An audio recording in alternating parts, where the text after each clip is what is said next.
Rahul മാങ്കൂട്ടത്തിന് Thiruvananthapuram principal ജില്ലാ judge ജാമ്യം നിഷേധിച്ചു. അവിടെ രാഹുൽ മാങ്കൂട്ടത്തിന്റെ അഡ്വക്കേറ്റ് ശാസ്ത്രമംഗൽ അജിത്ത് അവിടെ ഉന്നയിച്ച ഡിഫൻസ് ഇതൊരു കൺസെന്റോട് കൂടിയ ഒരു സെക്സ് ആണ്. ബാക്കി കാര്യങ്ങൾ അദ്ദേഹം പല കാര്യങ്ങളും പറഞ്ഞെങ്കിലും അതിൻ്റെ മെയിൻ പോയിന്റ് ഇത് കൺസെന്റോട് കൂടിയ ഒരു സെക്സ് ആണ്. അപ്പോൾ അവിടെ റേപ്പ് നിൽക്കില്ല. സമാനമായ രീതിയിലുള്ള ജഡ്ജ്മെന്റ് ഹൈക്കോടതി, സുപ്രീം കോടതിയൊക്കെ പുറപ്പെടുവിച്ചിട്ടുണ്ട്. രണ്ടാമത്, ഈ കേസിനകത്ത് BNS 89 എന്ന് പറഞ്ഞാൽ മിസ്കാരിയേജ്, ഗർഭലസിപ്പിച്ചിട്ടുണ്ടോ, അത് രാഹുൽ മാങ്കൂട്ടം പറയുന്നത് താൻ ആ കാര്യത്തിൽ ഇടപെട്ടിട്ടില്ല, അത് അവർ തന്നെ ചെയ്തതാണ്. ഇതാണ് പോലീസ് അന്വേഷിക്കേണ്ട കാര്യം. ആ മിസ്കാരിയേജിന് കാരണമായ ഗുളിക, ടാബ്ലറ്റ് എവിടുന്ന് കിട്ടി, ആര് കൊടുത്തു, എങ്ങനെ കൊടുത്തു, അതിനുശേഷം അത് തന്നെയാണോ അവർ കഴിച്ചത്, അത് ഇയാൾ ബലം പ്രയോഗിച്ച് കഴിച്ചോ, അത് അയാൾ വാങ്ങിച്ചു കൊടുത്തോ, അതെങ്കിലും ആരെങ്കിലും വാങ്ങിച്ച് ഒരാളുടെ കൊടുത്തു വിട്ടോ, ഇങ്ങനെയൊക്കെയുള്ള ധാരാളം കാര്യങ്ങൾ അതിനകത്തുണ്ട്. അതുകൊണ്ട് 89 BNS മിസ്കാരേജ് അത് പോലീസ് അന്വേഷിച്ച് കണ്ടുപിടിക്കട്ടെ. കാരണം അതിനകത്തൊരു കൃത്യത വേണം.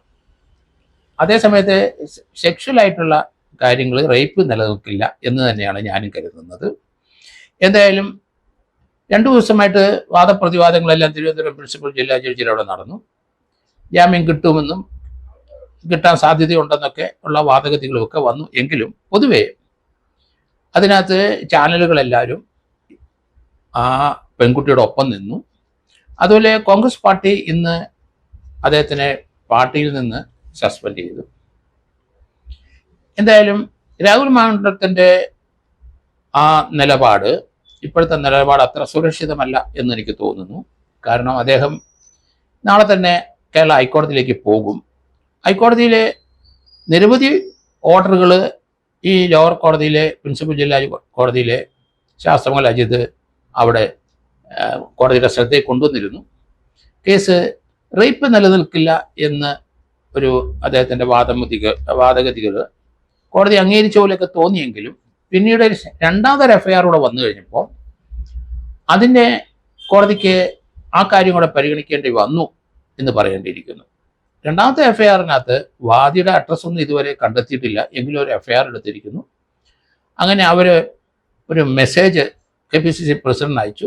KP പ്രസിഡന്റ് ഒരു 3-4 മണിക്കൂറിനകം അത് പാർട്ടി ചർച്ച ചെയ്തിട്ട് അത് DGPക്ക് അയച്ചു കൊടുത്തു. അങ്ങനെയാണ് രണ്ടാമത്തെ FIR വന്നിരിക്കുന്നത്. ആ FIR-നകത്ത് വാദിയുടെ അഡ്രസ്സ് ഇനി കണ്ടെത്തേണ്ടിയിരിക്കുന്നു. അത് ഇമെയിലായിട്ട് വന്നതാണ്. ജാമ്യ നിഷേധം വന്നതോടുകൂടി അതിൻ്റെ കോടതിയിൽ നിന്നുള്ള കോടതിയുടെ ഓർഡറിൻ്റെ ഉത്തരവിൻ്റെ കോപ്പിയെല്ലാം എടുക്കാനായിട്ട് പ്രതിഭാ അഡ്വക്കേറ്റ് തയ്യാറാകുകയാണ്. നാളെയോ മറ്റന്നാളോ തന്നെ ഹൈക്കോടതിയിലെ മുൻകൂർ ജാമ്യത്തിനുള്ള അപേക്ഷ കൊടുക്കും എന്നാണ് ഞാൻ കരുതുന്നത്.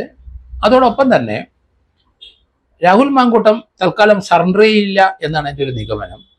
കാരണം അദ്ദേഹം വളരെ ക്ലെവറായിട്ടാണ് ഒളിവിൽ പോയിരിക്കുന്നത്. പോലീസിന് അദ്ദേഹത്തിനെ ട്രാക്ക് ചെയ്യാൻ സാധിച്ചില്ല.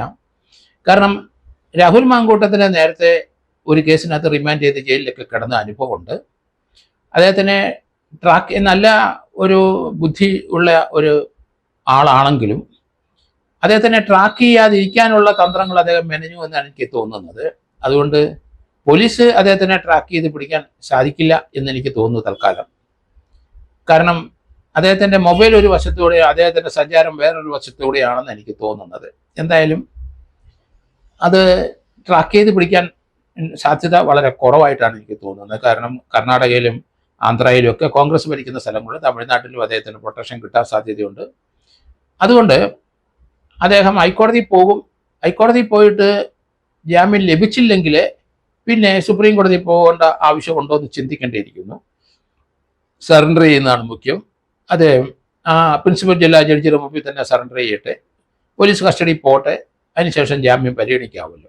പോലീസിൻ്റെ ഇൻവെസ്റ്റിഗേഷനിൽ അദ്ദേഹത്തിൻ്റെ പ്രസൻസ് വെച്ചിട്ട് അന്വേഷണം മുഴുവൻ നടത്തി അതിൻ്റെ എവിഡൻസ് മുഴുവൻ പോലീസ് ശേഖരിച്ചു കഴിഞ്ഞാൽ പിന്നെ ഡീറ്റെയിൻ ചെയ്യേണ്ട ഒരു ആവശ്യമില്ല. അപ്പോൾ അതുകൊണ്ട് ഹൈക്കോടതിയുടെ അവിടെയും കൂടെ ജാമ്യത്തിന് അദ്ദേഹം നീങ്ങുന്നുണ്ടെങ്കിൽ അതുകൂടെ പരിഗണിച്ച ഹൈക്കോടതിയുടെ തീരുമാനം എന്താണെന്ന് അറിഞ്ഞ ശേഷം ആ പ്രിൻസിപ്പൽ ജില്ലാ ജഡ്ജി തന്നെ സറണ്ടർ ചെയ്യുന്നതായിരിക്കും നല്ലതെന്നാണ് എനിക്ക് തോന്നുന്നത്. കാരണം അതിനി വലിച്ചു നീട്ടി പ്രശ്നം ഉണ്ടാക്കണ്ട. MLA സ്ഥാനം രാജിവെക്കണോ ഇല്ലയോ എന്ന് ഇനി പാർട്ടിയല്ല തീരുമാനിക്കുന്നത്. അദ്ദേഹത്തിനെ ജയിപ്പിച്ച ആൾക്കാരുമാണ് അത് തീരുമാനിക്കേണ്ടത്. അതുകൊണ്ട് ഈ കേസിന്റെ ഒരു ശിക്ഷ അല്ലെങ്കിൽ അങ്ങനെ എന്തെങ്കിലും ഉണ്ടായെങ്കിൽ മാത്രമേ ആൾക്കാർ മാറി ചിന്തിക്കുകയുള്ളൂ.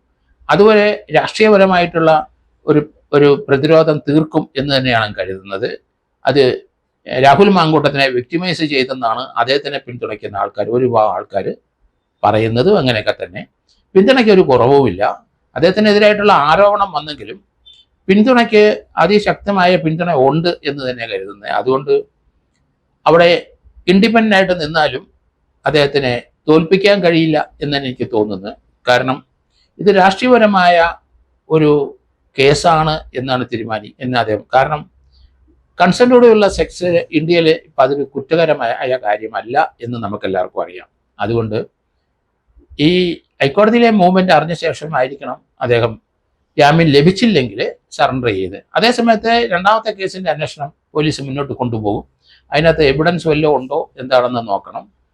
കോൺസെൻഷ്വൽ ഒരു സെക്ഷൽ ആക്ടിവിറ്റി നടന്നാൽ ഓഫൻസ് ഇല്ല എന്ന് എല്ലാവർക്കും അറിയാം. അതുകൊണ്ടാണ് ഞാൻ പറയുന്നത് ഹൈക്കോടതിയുടെ പരിഗണനയിൽ വരട്ടെ. ഹൈക്കോടതി ജാമ്യം നിഷേധിച്ച ഒരു സാഹചര്യം വന്നെങ്കിൽ തീർച്ചയായിട്ടും സറണ്ടർ ചെയ്യുന്നതാണ് രാഹുൽ മാങ്കൂട്ടത്തിന് നല്ലതെന്ന് ഞാൻ കരുതുന്നു.